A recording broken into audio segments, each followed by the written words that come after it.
Job chapitre 32, le discours d'Éliou. Éliphaz, Bildad et Sophar ont cessé de répondre à Job, car celui-ci pensait qu'il était innocent. Cela a mis en colère un homme appelé Éliou, fils de Barakel, de la tribu de Bouz, du clan de Ram.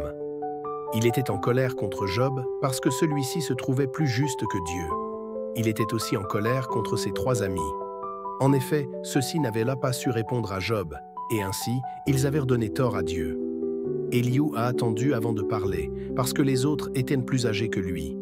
Mais quand il a vu que ces trois hommes n'avaient plus de réponse à donner, sa colère a éclaté. Éliou explique pourquoi il doit parler. Éliou, fils de Barakel, de la tribu de Bouz, a pris la parole. Il a dit « Je suis encore jeune, et vous, vous êtes des gens âgés.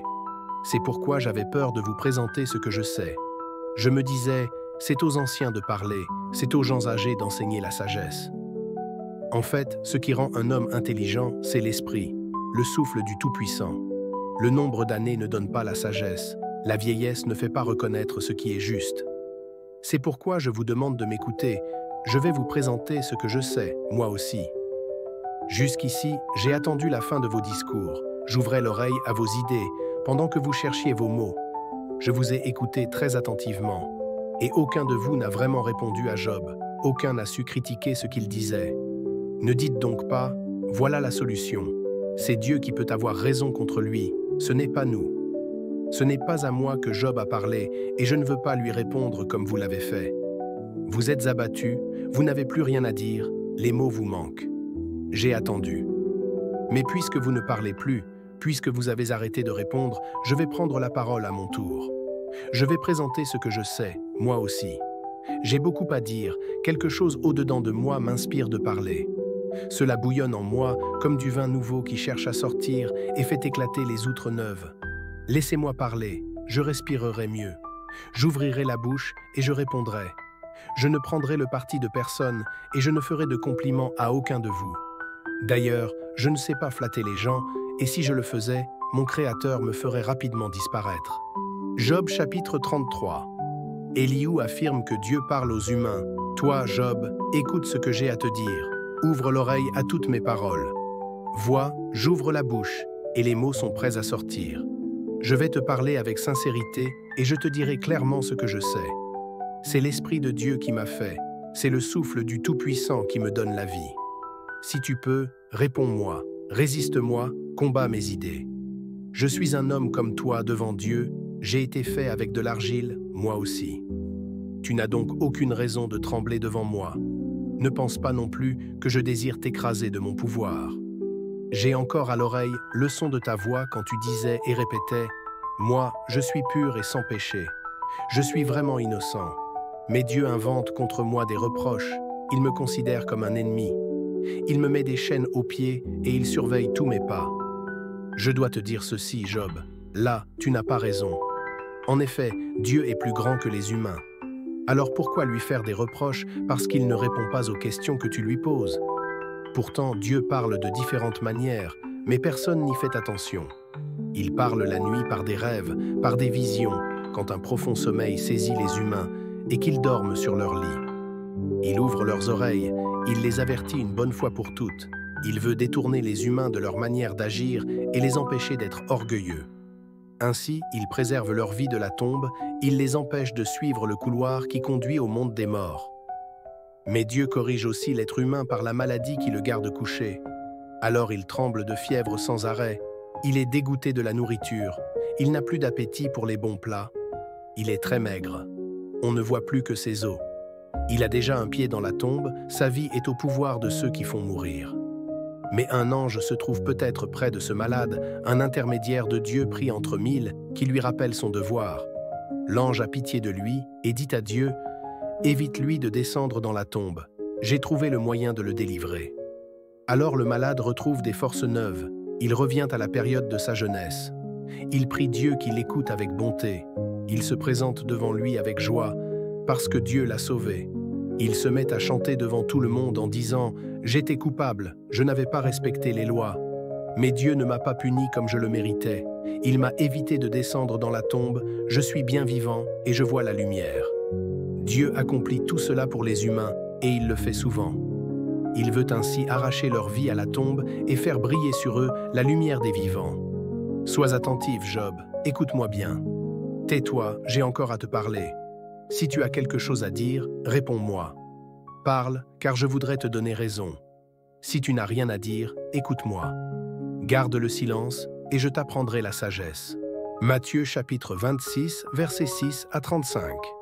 Une femme met du parfum sur la tête de Jésus. Jésus est à Béthanie dans la maison de Simon le lépreux. Alors, pendant le repas, une femme s'approche de lui avec un très beau vase plein d'un parfum très cher. Elle verse le parfum sur la tête de Jésus. Quand les disciples voient cela, ils ne sont pas contents du tout et ils disent « Elle a gaspillé ce parfum. Pourquoi ? On pouvait le vendre très cher et ensuite donner l'argent aux pauvres. » Jésus entend cela et il dit « Pourquoi est-ce que vous faites de la peine à cette femme ? Ce qu'elle a fait pour moi est une bonne action. Vous aurez toujours des pauvres avec vous, mais moi, vous ne m'aurez pas toujours. Elle a mis du parfum sur mon corps. D'avance, elle m'a préparé pour la tombe. Je vous le dis, c'est la vérité. Partout où on annoncera cette bonne nouvelle, dans le monde entier, on racontera ce que cette femme a fait et on se souviendra d'elle. » Judas décide de livrer Jésus au chef des prêtres. Alors l'un des 12 apôtres, appelé Judas Iscariote, va voir les chefs des prêtres et il leur dit « Qu'est-ce que vous voulez me donner si je vous livre Jésus ?» Les chefs des prêtres lui donnent 30 pièces d'argent. À partir de ce moment, Judas cherche une bonne occasion pour leur livrer Jésus. Jésus fait préparer le repas de la Pâque. C'est le premier jour de la fête des pains sans levain. Les disciples s'approchent de Jésus et lui disent « Nous allons te préparer le repas de la Pâque. Où veux-tu le manger ?» Jésus leur dit « Allez à la ville, chez telle personne, et dites-lui, le maître dit, le moment est arrivé pour moi. C'est chez toi que je vais manger le repas de la Pâque avec mes disciples. » Les disciples font ce que Jésus leur a commandé et ils préparent le repas de la Pâque. Jésus annonce qu'un des disciples va le livrer. C'est le soir. Jésus s'installe pour le repas avec les 12 apôtres. Pendant qu'ils sont en train de manger, Jésus dit « Je vous l'affirme, c'est la vérité. L'un de vous va me livrer. » Les disciples deviennent tout tristes et ils se mettent à lui demander l'un après l'autre « Seigneur, est-ce que c'est moi ?» Jésus leur répond « Celui qui a mis la main avec moi dans le même plat, c'est lui qui va me livrer. Le Fils de l'homme va mourir, comme les livres saints l'annoncent. Mais quel malheur pour celui qui livre le Fils de l'homme. Pour cet homme-là, ce serait une bonne chose de ne pas être né. » Judas, celui qui va livrer Jésus, lui demande « Maître, est-ce que c'est moi ?» Jésus lui répond « C'est toi qui le dis. » Le repas du Seigneur. Pendant le repas, Jésus prend du pain. Il dit la prière de bénédiction, il partage le pain et le donne à ses disciples en disant « Prenez et mangez, ceci est mon corps. » Ensuite, il prend une coupe de vin.